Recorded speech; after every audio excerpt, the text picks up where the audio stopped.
来看国内这高中会考的第二天，今仔日是考自然、英文，也有英文的听力测验。教育部是表示讲，今年这考生的总数是有17万外个，违规的事件是以提早写考卷，也是讲这写甲时间过磅上介济。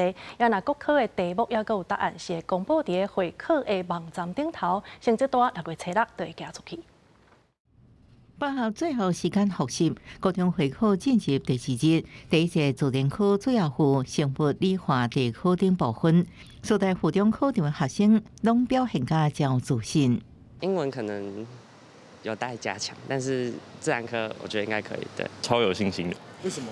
因为2科都有强项，物理要多看一下。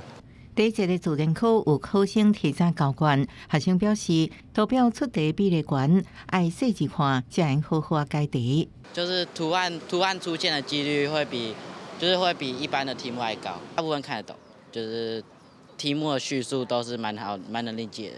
中昼考结束，教育部进行客会仪式，感谢事务人员辛劳。报告界也进行国考解题分析，亲像自然科，毋若是考单一的知识点，是考验学生的整体阅读素养。尤其试题当中，图表题目比例增加，数据解读能力更加重要。所谓的素养，其中有2个比较简单的，就是第一个你的文字使用能力，第2个你的图表解释能力。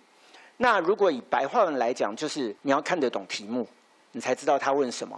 10题的单字都偏简单，好，那所以就可以很明显的感受到我们出题啊，跟教育部啊，他们的初衷啦，是希望多给学生一点学英文的自信。